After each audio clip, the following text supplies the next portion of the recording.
Les amis, bienvenue dans une nouvelle vidéo, bienvenue à Gauthier sur la chaîne. Comment ça va?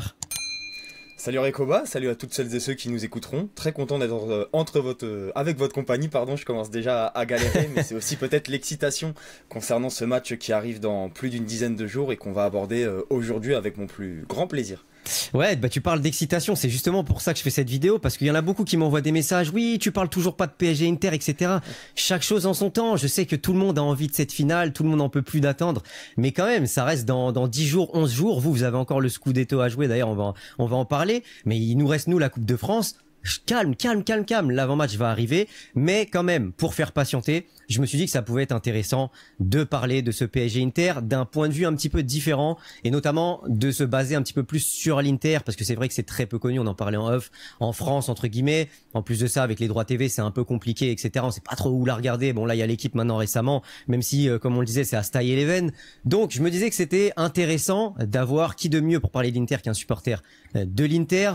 Et je t'avais vu, du coup, sur la chaîne de Logito pour parler de ce Inter-Barça. Donc, je me suis dit, bah, pourquoi pas le contacter. Donc, bah, j'ai hâte de discuter de tout ça parce que franchement, il y a beaucoup de choses à dire.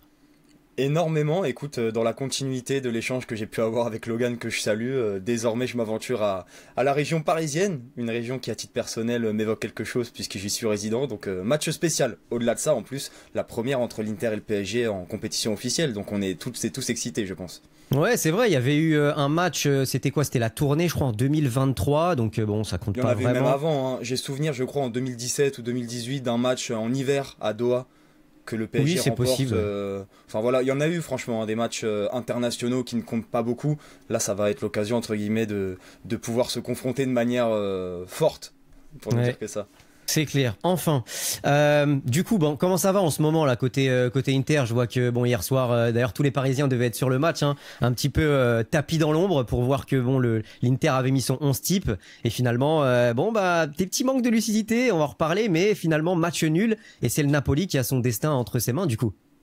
Bah, tu sais, pour te mettre un peu dans la confidence, l'Inter en Italie est surnommée la pazza, la folle, parce qu'elle donne souvent des scénarios assez dingues. Bah, hier, c'est clairement ce qu'on a eu avec cette fin de multiplex qui restera peut-être dans l'histoire de la saison et même du championnat au 21e siècle. Comme je te disais aussi un petit peu en off, c'est malheureusement quelque chose qui est récurrent en Serie A du côté de l'Inter cette saison se met vraiment des bâtons dans les roues toute seule. C'est pas encore terminé, mais ça pourrait éventuellement impacter la finale de Ligue des Champions, bien qu'on y reviendra après. Il y a vraiment une lecture différente à faire entre ces deux compétitions. L'Inter ne joue pas vraiment de la même façon parce que les objectifs peut-être ne sont pas aussi marqués en C1 qu'en championnat. Et si jamais, c'est ce qu'on a appris pour beaucoup, si jamais il y a égalité de points entre l'Inter et le Napoli, ce sera donc une finale pour gagner ce titre.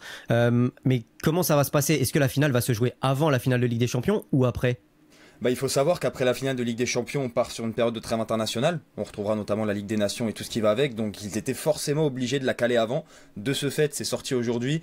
La dernière journée se joue ce week-end avec les deux matchs pour le titre, donc le Como Inter et le Napoli Cagliari, le vendredi, pour pouvoir, en cas de ce qu'on appelle le spareggio, le jouer lundi avec la procédure des 72 heures qui est respectée. Ça fait débat d'ailleurs parce que l'Inter voulait jouer un jour plus tôt pour pouvoir souffler un peu, mais de l'autre côté, le Napoli voulait jouer le vendredi pour, en cas de victoire, dès la 38e journée, faire la fête le week-end. Donc ça a fait beaucoup de débats dernièrement. Ok, bon bah on suivra ça avec attention, on verra et je vous souhaite évidemment le titre. Comme tu as pu le voir dans mon pseudo, petite question quand même naturelle, qu'est-ce que tu penses d'Alvaro Recoba?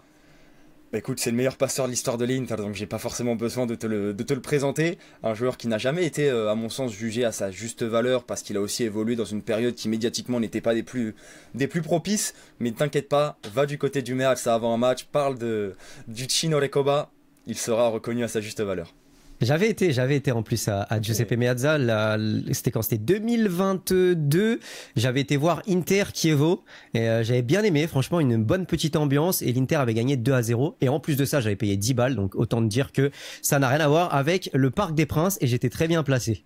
Ok, ça change, hein. Malheureusement les prix, c'est une coutume européenne, je pense, commencent à monter, donc tu as bien fait d'en profiter à l'époque, parce que je ne suis pas sûr que ce soit la norme aujourd'hui, bien que ça reste assez peu cher quand tu vas tout en haut, parce que c'est un grand stade, tu as les différents anneaux, tu peux t'en sortir pour pas cher, et c'est un stade à faire, je pense, surtout qu'il n'est pas sûr de continuer sa route pendant quelques années.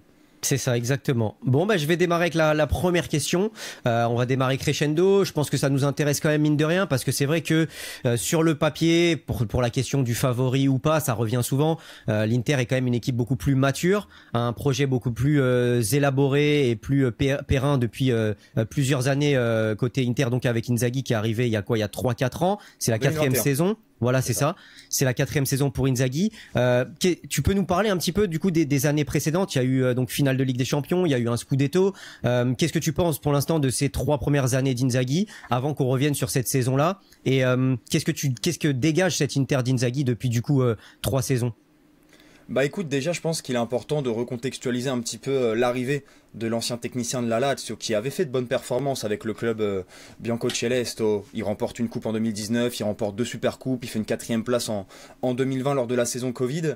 À cette époque-là, l'Inter remporte son premier titre de champion d'Italie depuis 11 ans, sous le houlette d'Antonio Conte, sauf que on connaît le personnage, des différends notamment en termes de mercato font qu'il ne veut pas continuer l'aventure, et l'Inter en même temps est confronté à un contexte économique très compliqué à cause du Covid. L'investisseur chinois qui était Suning, qui tenait notamment un club du côté du championnat chinois, le Jingshu Suning, je sais plus exactement son nom, qui n'existe plus, avait besoin en fait de continuer à maintenir un niveau de compétitivité en redressant aussi économiquement le club. Quelque chose d'assez compliqué sur le papier à négocier, et c'est pour ça que tu te diriges vers Simone Inzaghi, qui n'est pas un entraîneur très exigeant et qui est plutôt souple entre guillemets pour le contenter, pour le gérer par rapport à Conte, et au-delà de ça, qui s'inscrit dans la continuité de l'effectif construit pour Conte dans une défense à 3. Il évoluait déjà en 3-5-2, donc ça t'évite de faire un reset et de mettre entre guillemets la main à la poche alors que tu n'en as pas la possibilité. Donc c'est pour ça qu'il a été choisi à cette époque-là, et il faut dire qu'au bout maintenant de 3 ans et demi, quasiment 4 ans, le constat il est quand même plus que positif, parce que hormis quelques contre-performances, notamment en championnat. En 2022, tu n'arrives pas à aller chercher le titre parce que tu te vautres sur les dernières journées et le Milan va le chercher. On peut penser aussi à ce qui se passe actuellement, où on pourra en reparler. L'Inter a très clairement son destin entre ses mains, mais n'a pas réussi à chaque fois à concrétiser ses fins de match. L'Inter a quand même réussi chaque saison à aller chercher au moins 2 trophées nationaux sur chacun de ses exercices. La coupe notamment en 2022 et en 2023, complémentée de la Supercoupe. Tu fais en plus une finale de Ligue des Champions en 2023, tu refais une finale cette saison. Donc au final, il faut quand même saluer le travail de Simone Inzaghi, qui n'était pas forcément très facile sur le papier à réaliser.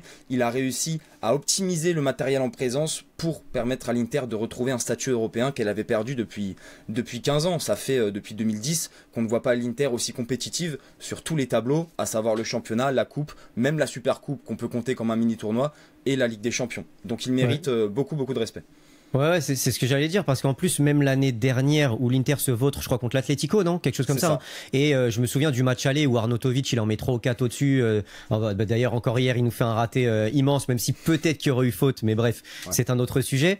Mais c'est vrai que même l'année dernière, normalement, l'Inter aurait dû au moins être dans le dernier carré. Ils ont choc, hein, comme tu le disais en début de saison. Je sais plus le surnom que tu disais. C'était quoi le surnom en italien? La patte, ça, la folle. Ouais. Mais bon, ça colle pas trop là pour le coup. Mais ouais, c'est vrai. En général, les scénarios sont assez dingues comme on l'a vu hier. Ouais, clairement. Et c'est vrai que du coup, même quand on parle de favoris, par exemple pour cette finale, mine de rien, l'Inter c'est 3 Ligues des Champions, mais c'est 2 Ligues des Champions en 64 et en 65. Donc finalement, sur les 60 dernières années, il y a une Ligue des Champions. Donc au final, c'est vrai que ce qu'a fait Inzaghi, mine de rien, en Ligue des Champions, avec cette double finale en l'espace de 2 ans, c'est quand même très fort, et évidemment aussi sur la scène italienne. Pour parler un petit peu. Vas-y, tu voulais rajouter quelque chose? Non, parce qu'il faut dire justement que c'est inédit depuis l'époque d'Elenio Herrera pour l'Inter. De finale de Ligue des Champions en 3 ans. Ça peut sembler logique d'un point de vue du processus, puisqu'il a été entamé, si on va plus loin, en 2018, lorsque tu te requalifies en Ligue des Champions sous Spalletti. Après, il y a Conte qui gagne le championnat et tu parviens à instaurer un cycle de victoire. Mais d'un autre côté, ça peut sembler anormal, et c'est important de le souligner, parce que l'Inter, économiquement, quand on sait l'impact financier dans le football aujourd'hui, n'a que le 13e total ou 14e en termes de masse salariale dans cette édition de Ligue des Champions. Donc c'est dire quand même la capacité qu'il a à optimiser, comme je l'ai dit aussi, les joueurs qu'il a et qu'il a choisi avec une politique économique très restrictive. Hein. N'oublions pas que l'Inter, pendant plusieurs années, c'était vendre ses meilleurs joueurs pour faire rentrer un peu d'argent dans les caisses et les remplacer par des coups malins à 0 €, souvent des joueurs d'expérience qu'Inzaghi a retapé pour leur permettre d'avoir une importance toute particulière. On en parlera tout à l'heure, mais c'est quand même important de souligner le fait que oui, l'Inter travaille bien, mais au point de faire 2 finales de Ligue des Champions maintenant, c'est quand même assez fou. Ouais, non, mais c'est vrai parce que finalement, tu vois, il y a ce débat en ce moment, il y a ce gros débat Ballon d'Or, etc. Tu peux sortir plusieurs joueurs dans chaque équipe, notamment le Barça. Mais c'est vrai que côté Inter, on se dit, même si l'Inter va gagner finalement cette Ligue des Champions, on ressortirait pas forcément un joueur pour qu'il soit Ballon d'Or. Et ça montre quand même que cette Inter, c'est avant tout une équipe. Et c'est vrai que la plupart du temps, on a vu ces dernières années, et on peut le dire au Paris Saint-Germain, puisqu'il y a Hakimi qui est là, c'est perdre ses meilleurs joueurs pour 50, 60, 70 millions d'euros. Il y a eu Lukaku, etc. Il y en a eu d'autres. Et faire des petits coups, des Mkhitaryan, des Çalhanoğlu, etc. Pavard qui est arrivé récemment.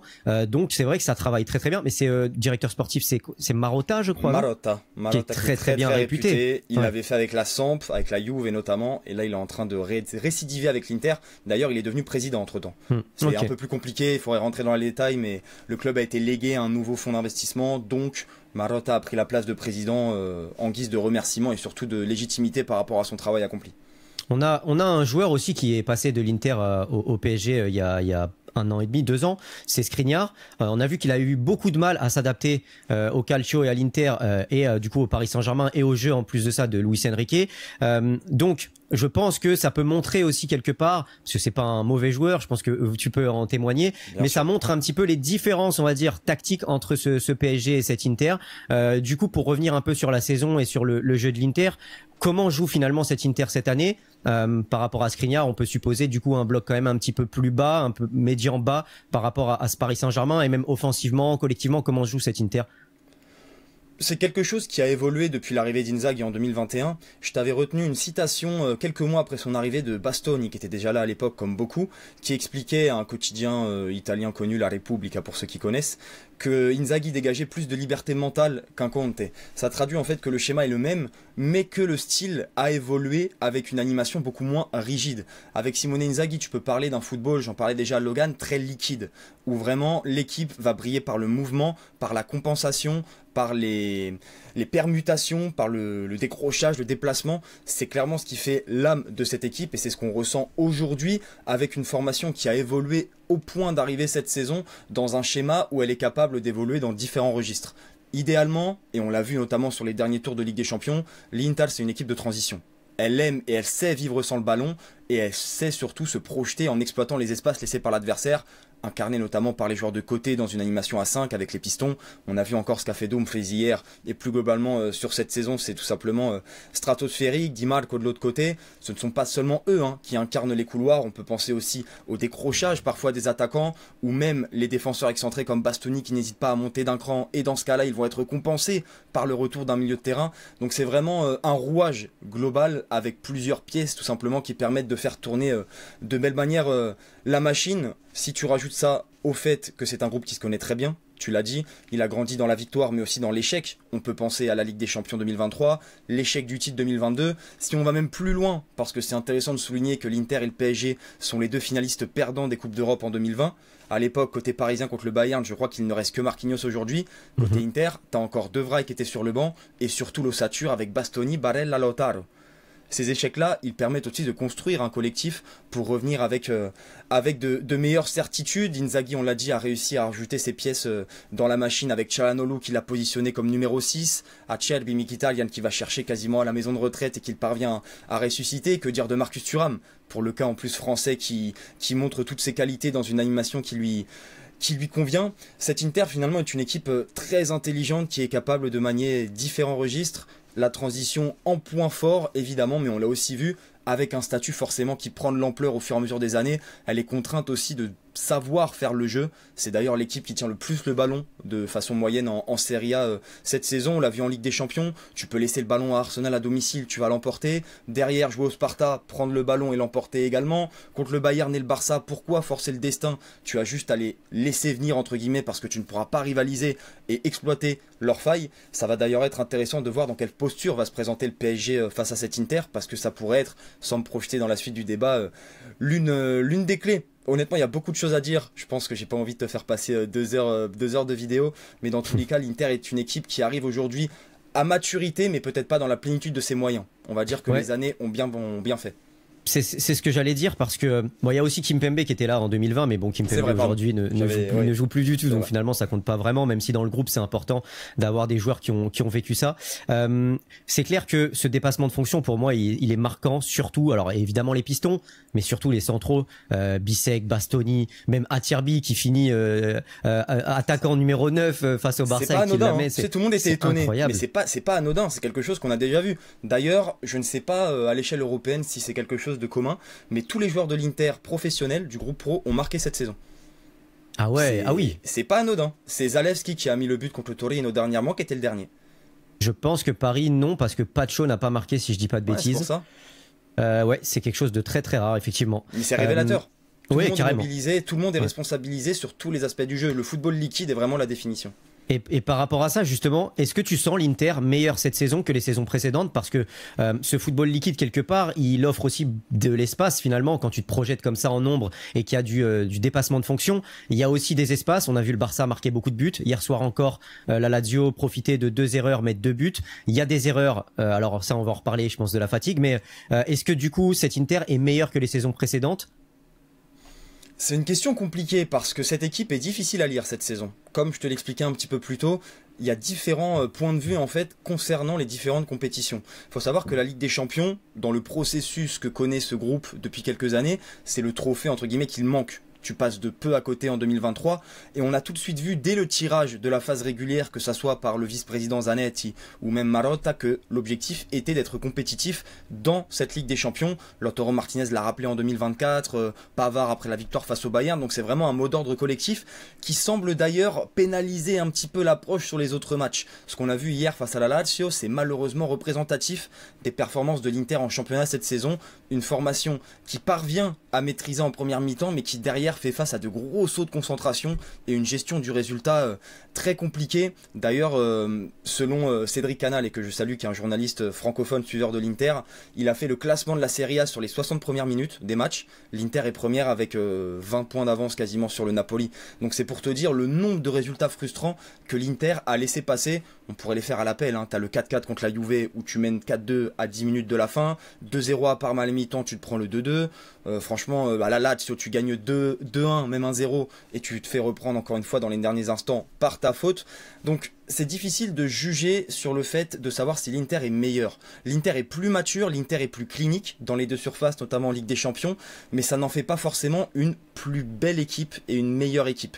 C'est vraiment compliqué et je pense que pour la Ligue des Champions, il ne faut pas forcément se baser sur ce qu'on voit chaque week-end. Pour te donner un ordre d'idée, avant le Barça, l'Inter enchaîne 2 défaites consécutives.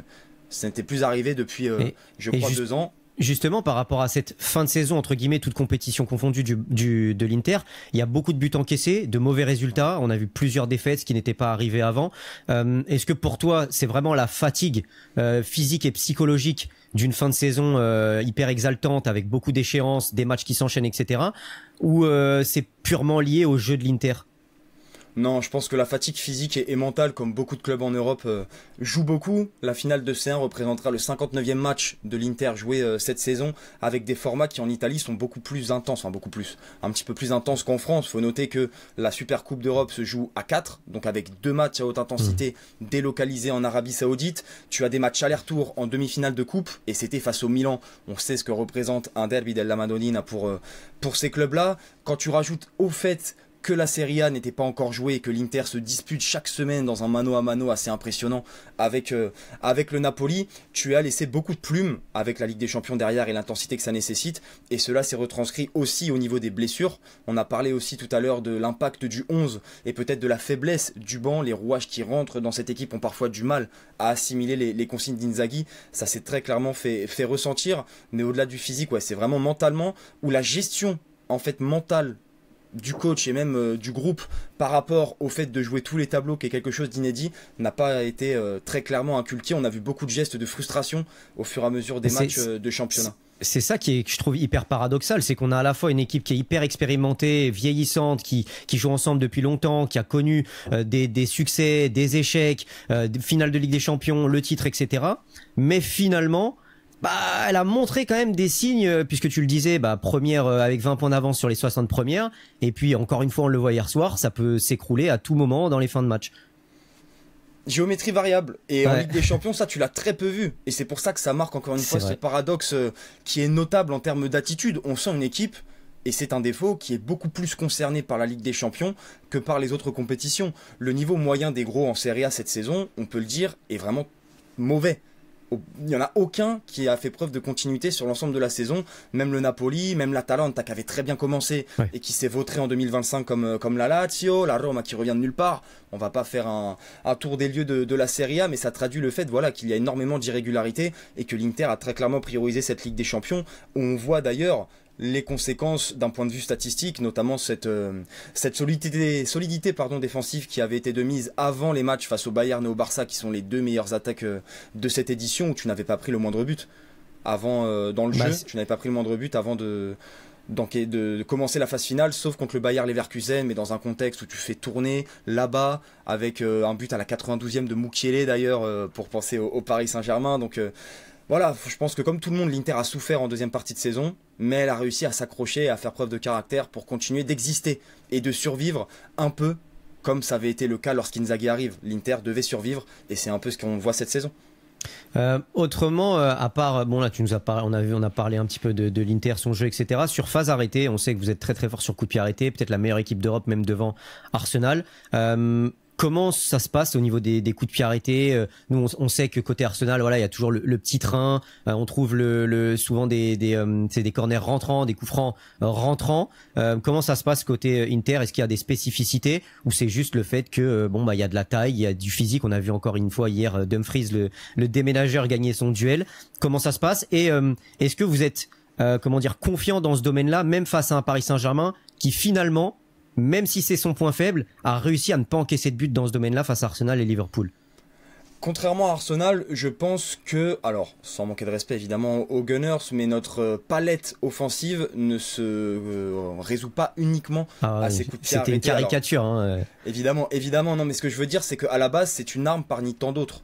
L'Inter reste quand même une équipe qui aime jouer au ballon avant tout, avec ses transitions rondement menées et des circuits de passe très bien travaillés. J'ai envie de te dire que cette efficacité sur les coups de pied arrêtés, elle est venue au fur et à mesure de la saison. Elle s'est imposée au moment où l'Inter en avait besoin, et ça traduit encore une fois le fait que cette équipe est capable de manier plusieurs registres et de prendre tout simplement tout ce qui est en son possible pour aller marquer un but. Elle peut compter quand même sur des joueurs athlétiquement de grande qualité. Tu parles de Dumfries, mais on peut aussi penser à un Acerbi qui est toujours bien positionné. Surtout, même si hier il est fautif, Jan Bissek, qui est vraiment un aimant à ballon dans le secteur aérien. Il est vraiment très très intéressant en termes de détente et de timing au niveau de la tête. Et puis, un peu comme tout, il n'y a pas de bon finisseur sur coup de pied arrêté sans bon tireur.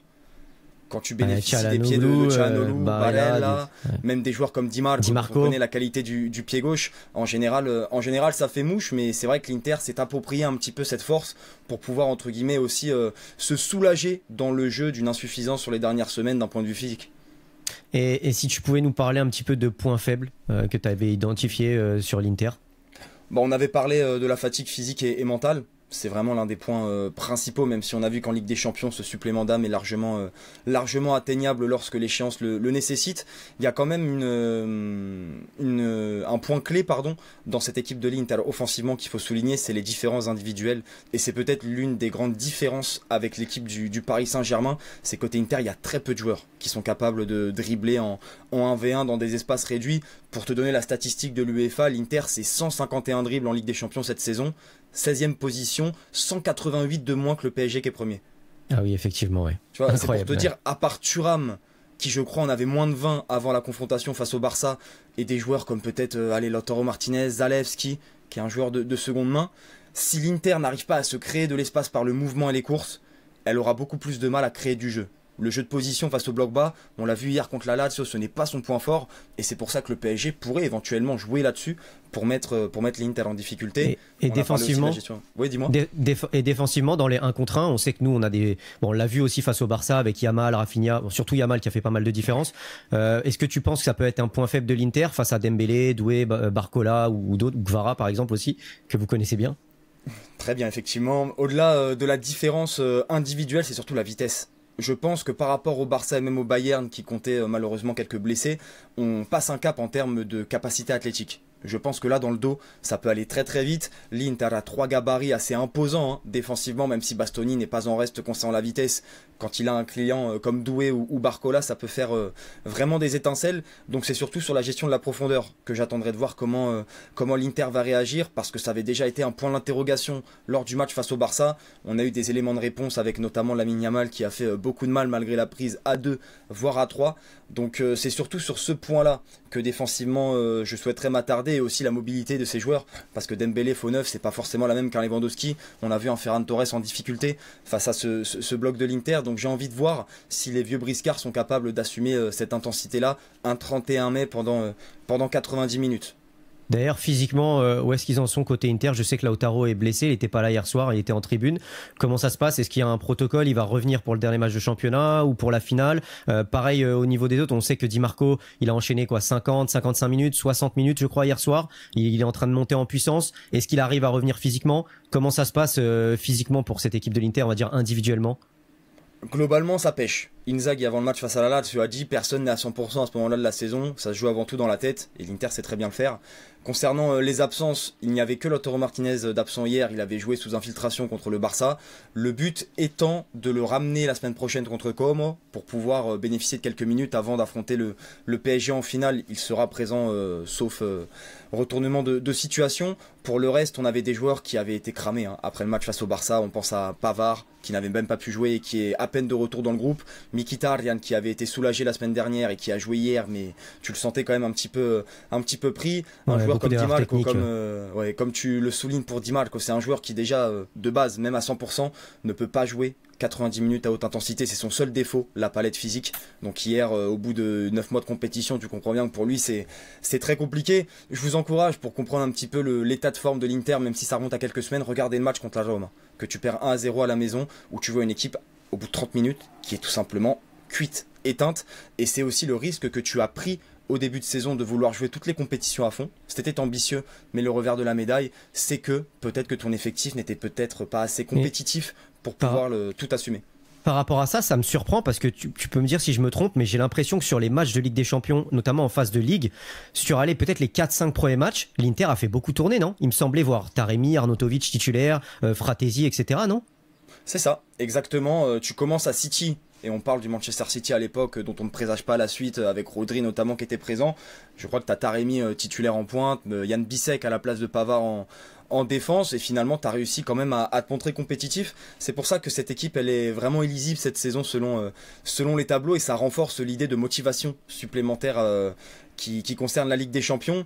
Il faut dire que la gestion du momentum a été diverse de la part d'Inzaghi, puisqu'au début l'idée c'était vraiment de capitaliser sur le championnat qui restait quand même l'objectif principal pour réaliser le premier back-to-back depuis la Juve, et en Italie ça commence à faire quelques années, mais petit à petit en fait tu as senti qu'en championnat tu commençais à laisser un petit peu du lest et entre guillemets à laisser des opportunités aux autres de faire la différence. En Ligue des Champions, beaucoup plus de concentration. Donc finalement, lorsque l'Inter a confirmé entre guillemets ses bonnes prestations en C1, l'attente s'est petit à petit tournée vers ce tableau où tu sentais qu'il y avait quelque chose à faire dans la continuité des déclarations des acteurs de l'Inter depuis le début de saison. Donc c'est un peu le maître mot de ce débat par rapport à l'Inter, c'est qu'il y a tellement de possibilités de lecture différentes que même pour nous les observateurs, c'est difficile de démêler le vrai du faux. Tu parles de possibilités, du coup ça me fait embrayer sur le banc, parce que c'est vrai que le PSG a quelques joueurs intéressants sur le banc. On connaît les 11 globalement des deux équipes, ils sont assez définis, il y a juste une petite hésitation du côté du PSG par exemple avec Doué ou Barcola. Ça nous laisse du coup l'un des deux pour rentrer, avec Gonzalo Ramos aussi qui s'est vu quand même marquer pas mal de buts cette saison, Warren aussi qui peut rentrer, Zaïre Emery qui peut être intéressant, il y a Kanginli qui est revenu de blessure. Qu'est-ce qu'il en est du côté de l'Inter? Quels joueurs font la différence en sortie de banc? Quels joueurs peuvent être intéressants? Il n'y en a pas beaucoup.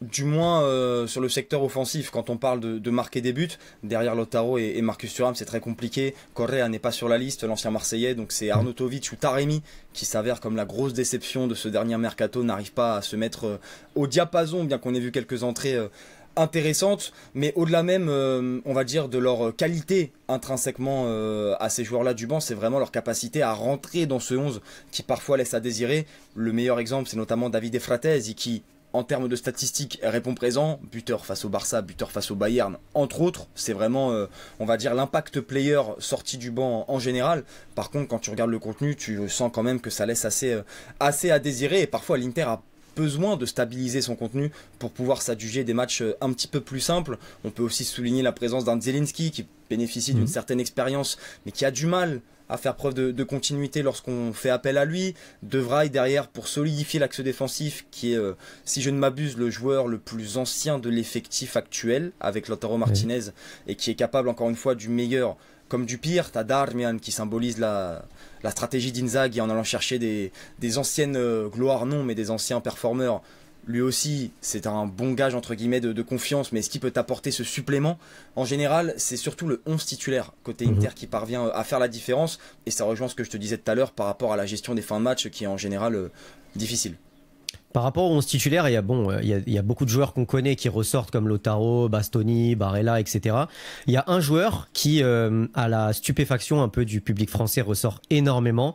C'est Marcus Thuram. Il est devenu peut-être l'élément majeur finalement offensivement de cet Inter.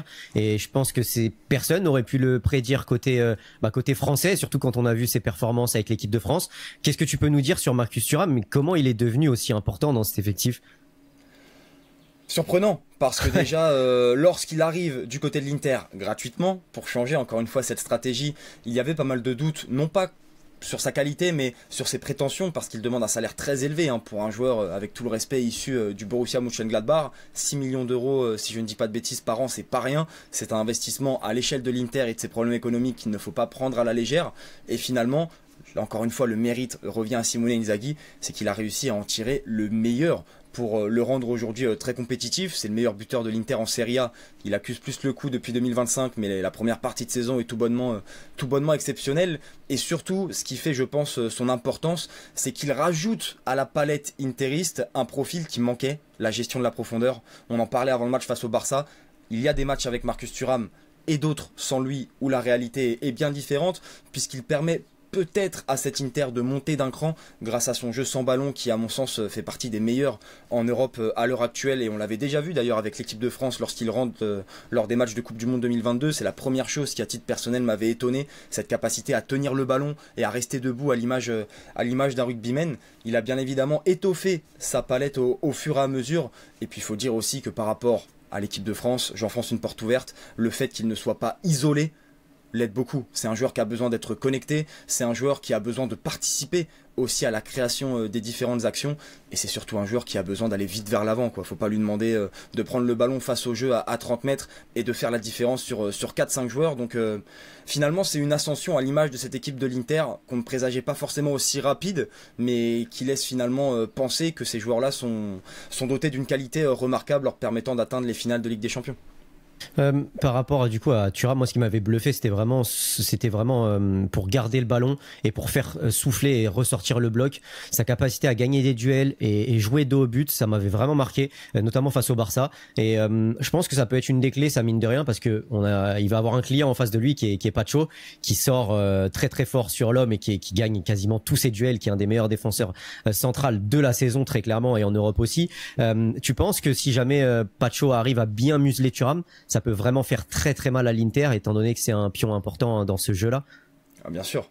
Même si l'Inter est capable de s'adapter et de trouver d'autres possibilités face à cette équipe du PSG, c'est clair que Marcus Thuram, son impact marque le jeu interiste, puisque comme je te l'expliquais tout à l'heure dans cette notion de football liquide, lorsque lui aspire un ou deux joueurs, ça va être tous les autres qui vont pouvoir en profiter et se ruer entre guillemets dans les espaces laissés par le bloc adverse. Donc si Pacho, et je pense que ça consisterait quand même en une règle importante, marque Marcus Thuram à la culotte, parce que c'est très clairement l'objectif, comme Acerbi le fait de l'autre côté, ça pourrait très clairement nuire à la proposition offensive de l'Inter, bien qu'elle soit capable de trouver d'autres ressorts.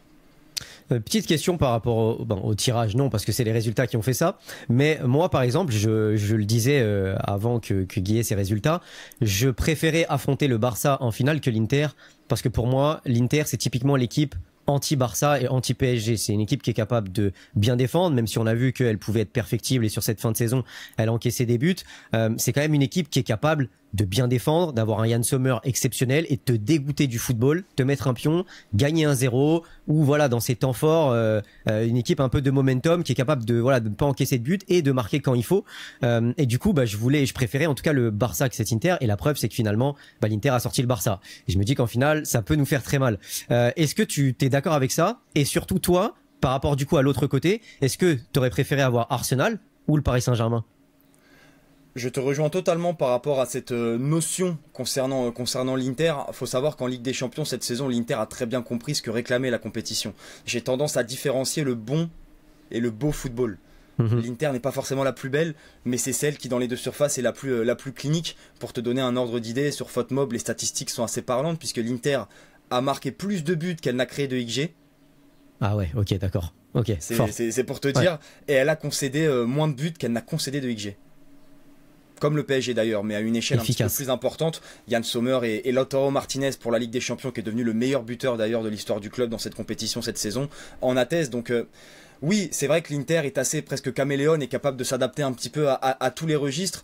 Et c'est sûr que le PSG, au vu de ce qu'on a vu sur la demi-finale, et pour te dire moi d'un point de vue extérieur, c'est, en comptant seulement les deux demi-finales, celle qui m'a procurer le plus de confiance en vue de la victoire finale, parce qu'elle a réalisé ce que demandait la Ligue des Champions, comme on l'a dit tout à l'heure. Ça va être forcément un petit peu plus compliqué pour les Parisiens, qui vont pas pouvoir évoluer comme ils savent avant tout le faire, avec le jeu de position, avec la possession dans les interlignes, avec surtout ces débordements incessants qui parviennent à faire la différence. L'Inter va être structurée en bloc comme elle a toujours su le faire, et elle va, je pense, attendre, je ne sais pas, parce que l'Inter n'est pas une équipe bloc bas, hein, je tenais à le préciser. C'est dès lors ce qu'on voit contre le Barça et le Bayern. Regarde d'ailleurs la première mi-temps contre les Blaugranes, l'Inter va chercher très haut, mais toujours dans cette notion d'avoir des lignes resserrées pour empêcher les demi-espaces de te nuire. Honnêtement, en fait, là, je m'écoute depuis tout à l'heure, je tourne en rond, mais cette finale, en fait, elle nous présage tellement de scénarios possibles. Ça va être intéressant de savoir quelle va être la position des deux équipes, bien que, et en termes de motivation, ça peut compter, au vu de cette fin de saison, l'Inter joue très gros. Parce que c'est ta deuxième finale en 3 ans, et parce que tu es en train de tout perdre. Donc les ambitions fixées dans cette C1 depuis le début de saison, elles prennent finalement leur juste sens maintenant. Et donc ça va être intéressant de voir, selon ici en Serie A, comment tu vas l'aborder. En tout cas, merci beaucoup. J'espère que tout le monde aura appris pas mal de choses intéressantes sur cette Inter. Hâte d'être à la finale. Il y aura un avant-match, hein, évidemment, comme d'habitude. Et puis, je le dirai en préambule de la vidéo, mais n'hésitez pas à évidemment suivre Gauthier sur tous ses réseaux. Je vous mets tout ça dans la description. Il fait du super boulot. Donc voilà. C'était un plaisir. Merci beaucoup en tout cas. Et merci à toi. Grazie a te, comme on le dirait chez nous. Et in bocca al lupo per la finale. Un peu d'italien pour terminer, ça fait pas de mal. Mais le pire, c'est que je suis d'origine italienne, mais je capte que dalle. J'ai pas un mot à part vaffanculo, donc bon, c'est compliqué. C'est pas le meilleur. C'est pas le meilleur pour la monétisation là sur la fin de vidéo. Normalement, je l'ai dit doucement, ça devrait passer, Bon, merci en tout cas. Merci à toi et au plaisir, pourquoi pas de se recroiser pour reparler de ces deux équipes. Carrément. Bon les gars, on se dit à bientôt. D'ici là, portez-vous bien et surtout, n'oubliez pas d'être heureux. Ciao.